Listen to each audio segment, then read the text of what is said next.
Tesla, the electric car company listed in the US, has seen a sharp rise in its share price following its third quarter results. We ran the company through our governance, accounting and peer performance metrics and are quite surprised by the results.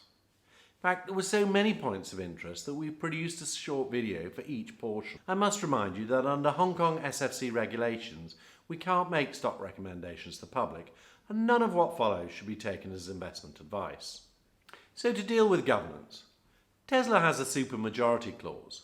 This means that any resolution requires a 2/3 majority if they're trying to change something. Now, given that Elon and insiders control about 25% of the stock, this makes it almost impossible for minorities to get an unapproved change approved. And this possibly explains why the board is so compliant. We worry because, as the Solar City lawsuit is illustrating, Mr Musk appears to be very happy to be disingenuous with minority investors, particularly when his interests clash with those minorities. The most obvious clash of interests at the moment is Mr Musk's multi-billion-dollar incentive package. He needs to meet 3 goals that look quite challenging, but we worry that the business is being restructured to make achieving these targets easier, even if it does little for shareholders. Target 1. Revenue growth. Now, this is relatively easy to achieve if you're prepared to sell things for less than fair value. And we note that while Tesla's cars are relatively expensive, we think they represent quite good value for the users. Adjusted EBITDA, otherwise known as profits before costs. We see multiple examples of transactions in Tesla's accounts where costs are gradually being moved from cost of goods sold into either depreciation or finance costs.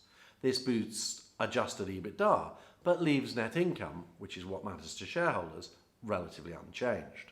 Market cap. This appears to be the most difficult goal to achieve today, but it does seem that they're trying to structure a way to get there.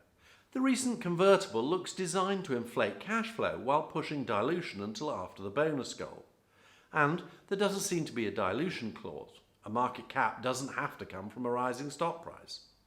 Their equity compensation program also looks quite generous, until you realise that it lifts adjusted EBITDA and quietly adds to the market cap. All in all, it seems to us that Elon Musk has an agenda which is not necessarily aligned with the minorities. Investing in Tesla is not just a leap of faith in their competitive position, but also a bet on Elon sharing any benefit with minorities. If you want to get more on some of the issues we've covered, please visit our website using the link below, where we've also highlighted some of the key points in their most recent filings. If you'd like to know more about our research, please visit our website or send us an email. Alternatively, to keep up to date with our reviews, subscribe to the channel. Thank you for your time.